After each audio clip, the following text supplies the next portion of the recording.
A pleasant afternoon to everyone. Our guest speaker is the organizer of the Community Pantry, which has inspired the whole country to help feed the poor during the pandemic. She is an ordinary Filipino citizen whose one small act of charity started a nationwide movement. She is the initiator of the Community Pantry Philippines, a network of autonomous civilian initiatives to provide free goods to neighborhoods around the country. It started when she set out a bamboo cart on the intersection near her house with the sign, "Take according to what you need, give according to what you can." The small food bag contained excess canned goods, vegetables, and instant noodles from her grocery hoard during the first series of lockdowns announced in Metro Manila. She shared the effort on social media to inform the people in her area where to find it and woke up to over 15,000 engagements on her post. In days, donations poured into her bank account and other community pantries sprouted throughout the city. Supermarkets were no longer the only beneficiary to the buying spree of the able, as local farmers began supplying to the various community pantries that cropped up in a short time. Her efforts continue today, but she is no longer alone. From that first one on the street of her home, over 5,000 community pantries are now being sustained in different provinces across the archipelago. The goal was never to provide for everyone. The true goal is to normalize kindness. Our guest speaker was recognized as Asia's most influential by the Philippine Inquirer 2021 Filipinos of the Year. In the late 2021, she received a special recognition from the Quezon City government and Rotary Club of Rotary International District 3780 for her charitable act and community leadership. She also received the U.S. Ambassador's Women of Courage Award for her initiative that helped Filipinos during the COVID-19 pandemic, with the U.S. Embassy in the Philippines charged the affairs. 2022, the Outstanding Women in Nations Service, Towns Award sa larangan ng Community Service. Ladies and gentlemen, please help me welcome our guest speaker, Ms. Ana Patricia Non.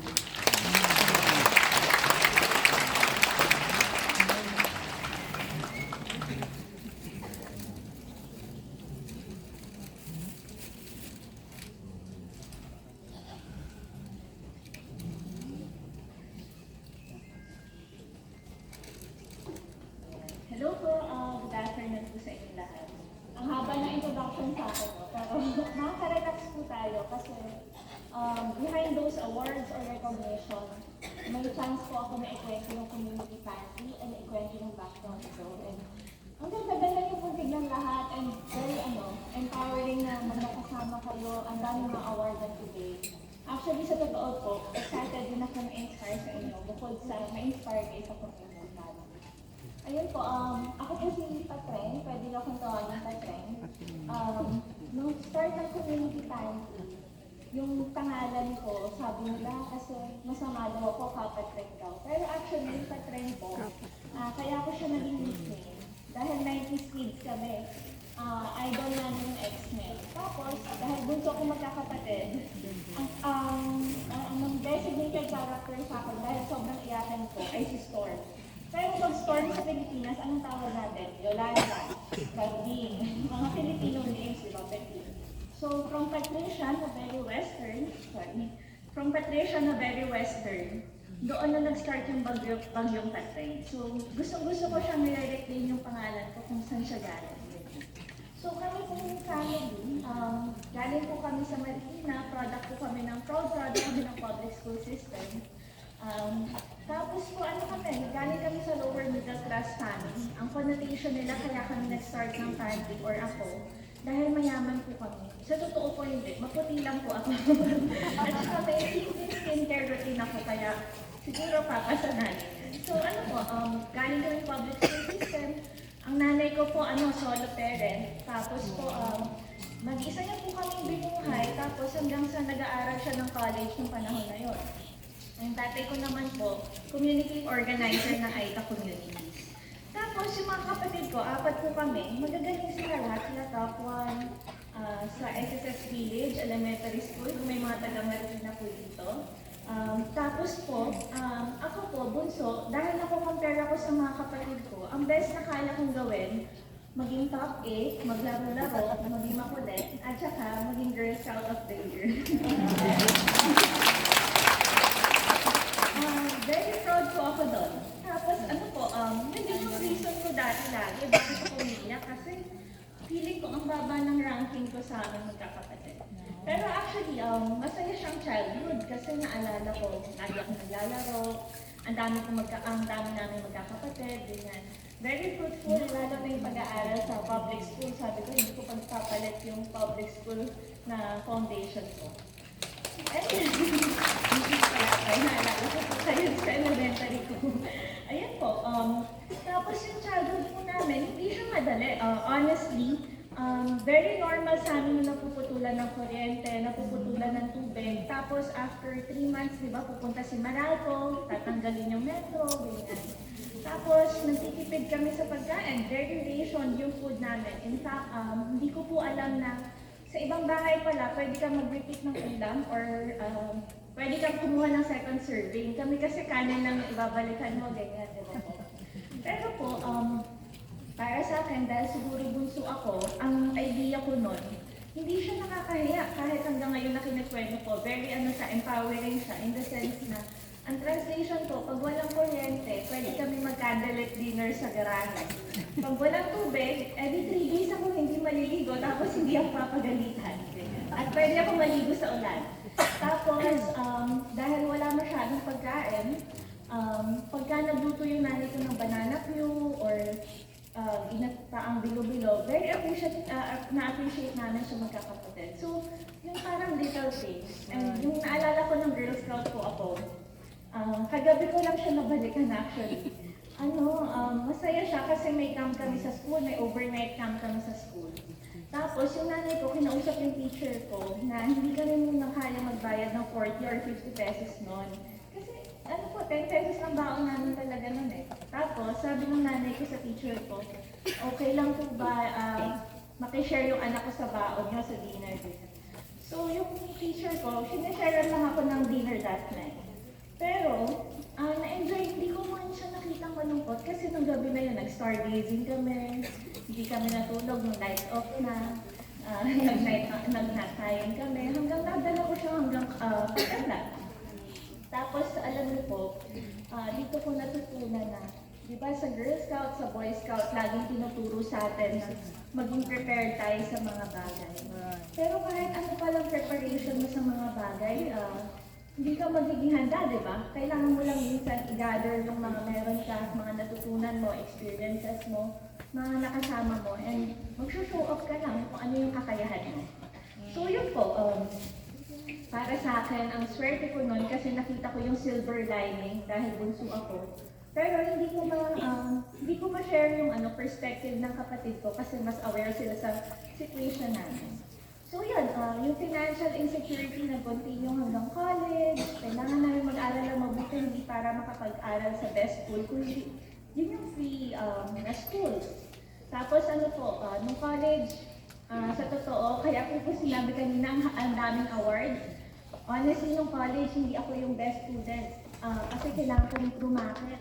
Nag-extra ako sa TV. Pero yung extra ko sa TV, hindi yung magandang extra ha. Ang pinag-extrahan ko, salamat Doc. Tapos sabihin ng producer, sige, umubo ka, ganyan. Binagyan talaga. Tapos, survive po ako. Eventually po, yung pagdating ng pandemic, siyempre tayo, di ba, ready tayo, mga nanay, mga kababaihan, na ang lalakas natin, mga abilidad. Pero sa pandemic, hindi natin kontrolado, madaming nawala ng work, magkakahiwalay tayo sa families natin, madaming hindi nakauwi ng probinsya. yung mga teachers natin, ang hirap kasi remote yung pagtuturo kasi yung mga students, hindi naman lahat may access online.